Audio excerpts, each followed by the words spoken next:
Halo teman-teman, berjumpa lagi ya dengan saya di Rayudi Channel. Terima kasih banyak teman-teman sudah mampir ke channel ini. Kita tetap doakan selalu ya teman-teman yang berkunjung ke sini. Kita semuanya semoga kita tetap diberikan selalu kesehatan yang sesehat-sehatnya. Kalau ada yang sakit teman-teman juga saya berharap semoga cepat diberikan kesembuhan ya. Amin amin amin. Video kali ini teman-teman saya mau berbagi sedikit ya mengenai kondisi setir mobil kita. Kalau misalnya pas jalannya sudah lurus ya, tapi posisi setir itu miring. Contohnya seperti di sini teman-teman bisa lihat ya ini ya. Nah ini tuh mobilnya Suzuki S-Team ya teman-teman ya. Saya habis kerjakan mobil ini. Sekaligus saya buatkan kontennya ya. Jadi ini untuk saya edukasi buat teman-teman ya, berbagi. Barangkali teman-teman nanti kalau sudah paham bisa mengatasi sendiri ya. Nah jadi kondisi seperti ini tentu saja tidak nyaman ya teman-teman ya. Karena seharusnya setir itu harus pada posisi lurus dan harus benar ya. Jadi pandangan kita ke speedometer itu tidak boleh terganggu atau terhalang. Nah jadi kira-kira apa yang menyebabkan masalah seperti ini? Terus bagaimana solusinya ya kita mengatasi supaya kembali bisa seperti awal ya. Jadi normal lagi, setirnya lurus, sama dengan ketika jalan juga lurus. Nah teman-teman simak aja sampai selesai. Saya akan coba bantu jelaskan kepada teman-teman ya apa saja permasalahannya dan bagaimana cara kita mengatasinya. Oke. Nah sekarang teman-teman sebelum kita lanjut, teman-teman tolong bantu-bantu ya untuk dukung channel ini. Jangan lupa teman-teman untuk menekan tombol subscribe. Karena subscribe itu kan gratis ya teman-teman ya. Jadi subscribe aja dan jangan lupa di like ya teman-teman ya. Intinya di sini saya membuat konten ya. Di video-video saya sebelumnya juga teman-teman bisa melihat ya ada banyak konten mengenai otomotif dan juga seputar dunia elektronik rumah tangga ya teman-teman ya. Masalah kopling getar atau masalah soal mesin mobil dengan bocor dan lain sebagainya sudah saya buat ya di konten YouTube saya. Jadi teman-teman boleh lihat di video-video sebelumnya. Dan terutama buat kalian yang masih pemula yang ingin belajar-belajar ya, sudah ada basic jadi montir, boleh ikuti video-video saya. Mengenai kelistrikan mobil juga sudah saya bahas. Jadi ikuti saja teman-teman. Dan mudah-mudahan ya video-video saya itu bisa bermanfaat ya, memberi edukasi buat teman-teman semuanya. Oke teman-teman, langsung saya jelaskan ya.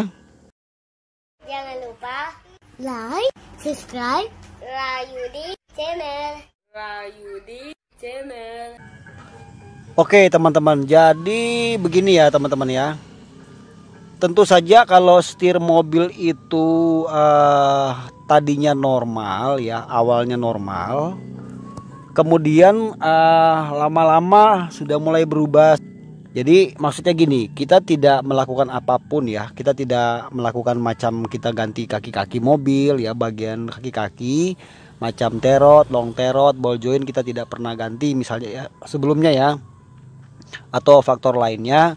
Tapi perubahan setir ini terjadi ya. Jadi secara alami aja maksudnya gitu teman-teman. Kok agak miring gitu kan. Nah, itu menandakan bahwa sudah terjadi ada perubahan di bagian kaki-kaki ya. Itu nanti juga bisa terlihat pada saat kita jalan. Nah pada saat kita jalan itu kadang ban itu bisa lebih condong ke kiri atau ke kanan. Jadi itu bisa mengakibatkan ini ya maksudnya ya, permasalahannya bisa juga karena dari long terot atau terot ya yang sudah berubah. Artinya sudah mulai koclak ya kan. Jadi itu terot dan long terot itu saling keterkaitan ya, karena itu dia terpasang langsung dengan rek setir. Nah rek setir itu langsung juga terhubung dengan kemudi yang ada di sini teman-teman di kabin. Nah itu pertama apabila dia terjadi hal seperti itu yang secara tiba-tiba ya, jadi sedikit agak miring gitu maksudnya teman-teman. Nah kemudian kalau misalnya kasusnya dia terlalu banyak miringnya seperti ini kan agak lumayan ya miringnya nih. Nah ini biasanya tuh baru saja kita memperbaiki bagian kaki-kaki mobil ya, mungkin kita baru habis ganti terot, long terot, ball joint, lower arm, atau pokoknya yang berhubungan dengan kaki-kaki lah kita habis ganti gitu ya, yang itu sangat berhubungan dengan setir. Nah biasanya dalam hal ini contoh ya, misalnya habis ganti terot nih, terot pendek ya kan, atau long terot atau terot panjang, itu tidak dispuring. Nah ini masalahnya teman-teman, karena long terot atau terot yang baru itu ada beda 2 atau 3 drat dengan yang lama ya, itu pasti akan ada perubahan di setir. Dan itu juga akan terlihat dari posisi ban ketika kita dari depan mobil ya. Jadi ban yang kiri dan kanan itu lebih condong agak berbeda teman-teman. Jadi misalnya ban kiri agak ke kanan, ban kanan agak kelihatan lurus. Nah jadi mesti diadakan spuring. Nah jadi kalau kondisi seperti itu, misalnya baru habis ganti terot gitu ya, atau long terot bagian kaki-kaki, teman-teman jangan rubah-rubah di sini ya. Jadi jangan merubah di setir. Artinya kadang kalau yang tidak paham itu dicopot nih baut di atas sini ya, suka dibuka baut di atas sini, terus suka dilurusin setirnya. Nah itu tidak disarankan ya teman-teman ya. Jadi kalau misalnya memang habis perbaiki kaki-kaki, mobil itu langsung segera dispuring. Nah nanti di tempat spuring, di bengkel spuring, setir ini akan diposisikan di posisi yang lurus teman-teman. Jadi pembagiannya pas ya. Jadi misalnya posisi lurus, putar ke kiri misalnya 2 putaran atau 2,5 putaran, balik lagi lurus, putar ke kanan 2,5 putaran. Jadi dia sama, tidak boleh di kesana jadi 3 putarannya, ke sini cuma 2. Nah itu tuh di bengkel spuring mereka akan memposisikan kembali setir, tidak mungkin dicabut nih sama tukang spuring nih, nggak mungkin. Jadi dia akan fokus di kaki-kaki di bawah ya, akan memutar bagian long terot pada saat dia spuring. Itu pun kalau teman-teman memang habis bongkar bagian kaki-kaki. Lalu kemudian kalau misalnya faktor lainnya ya teman-teman ya, jadi misalnya kita baru saja contoh seperti mobil ini. Mobil ini baru saja saya bongkar rack setirnya karena habis diganti seal power steering bagian rack setir, bagian kaki, bagian di bawah ya. Itu baru saya ganti. Nah, pada saat diganti kan dicopot nih dari sini, ya kan? Jadi rack setirnya itu terpisah. Nah, ada join di bawah situ yang menghubungkan. Nah, jadi kalau kondisinya seperti ini ya, misalnya pada saat dipasang ban sudah posisi lurus, kan awalnya kita tidak bongkar ban ya, hanya bongkar si bagian rack setir untuk mengganti seal power steering kan. Nah itu salah penempatan. Jadi untuk salah penempatan ini bagaimana caranya? Nah saya langsung kasih tahu ya teman-teman ya. Kalau misalnya baru habis ganti setir juga bisa, misalnya setir racing habis kita ganti agak miring, jadi nggak usah roba-roba di sini ya teman-teman ya. Langsung saya kasih lihat di mana tempatnya yang mesti kita roba teman-teman. Ingat ya, ini mobilnya Suzuki S-Team. Mungkin ada perbedaan dengan mobil lain ya, tapi rata-rata sama metodenya bisa kita lakukan kalau menggunakan join yang sama ya untuk bagian setirnya.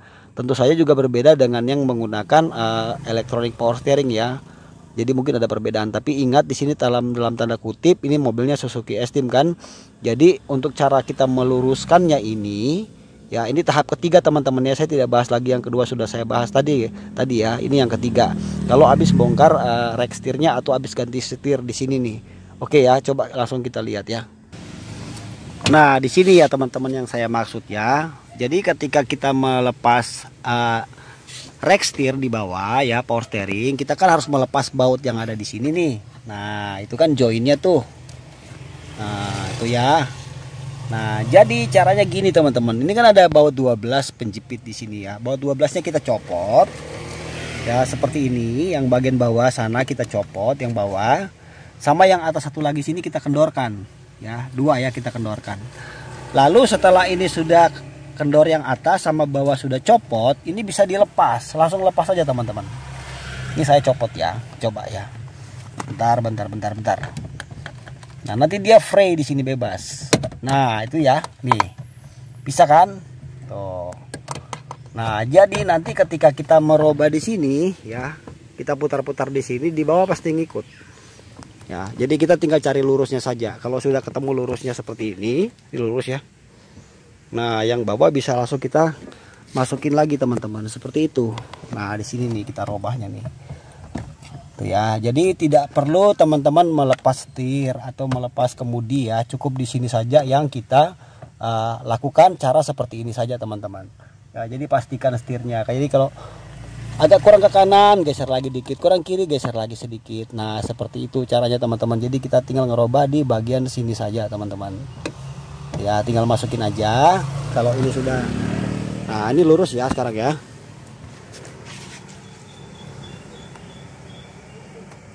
Nah kalau yakin sudah lurus, sudah tidak ada miring-miring lagi, baru bautnya kita masukin lagi dan kita kencengin kembali teman-teman. Nah seperti ini.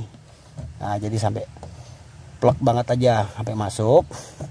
Terus hati-hati bautnya jangan sampai hilang. Kalau bautnya hilang atau dol, harus diganti dengan baut baja ya. Ini tidak boleh menggunakan baut biasa ya, jadi harus baut baja. Ini masuk pada coakannya. Nah baru kita kencengin. Nah teman-teman, ini juga yang atas kita kencengin. Nah jadi seperti itu caranya teman-teman ya. Nah teman-teman seperti itu ya. Nah sekarang ini kan setirnya udah lurus nih, udah kembali ya. Ya, nah jadi ini aja teman-teman, sedikit saya berbagi dengan teman-teman ya. Mudah-mudahan informasi ini berguna buat teman-teman. Memang di mobil itu kita harus perlu teliti ya, dan juga kritisi apapun itu. Intinya kalau misalnya memang terjadi perubahan setir ya karena permasalahan kaki-kaki dan lain-lain, nah teman-teman harus bawa mobilnya ke bengkel dan harus konsultasi dengan montir. Tapi jika memang itu baru habis ganti setir kemudian atau baru bongkar rack setir, power steering, nah lakukan cara seperti tadi aja teman-teman. Jadi tidak perlu membuka di sini ya. Oke teman-teman, ini aja sedikit bisa saya bagikan. Mudah-mudahan video ini berguna ya, untuk mengedukasi ya, berbagi dengan teman-teman semuanya. Akhir kata terima kasih sudah menonton. Jangan lupa mampir lagi di lain waktu dan subscribe. Oke, thank you teman-teman. God bless you. Bye.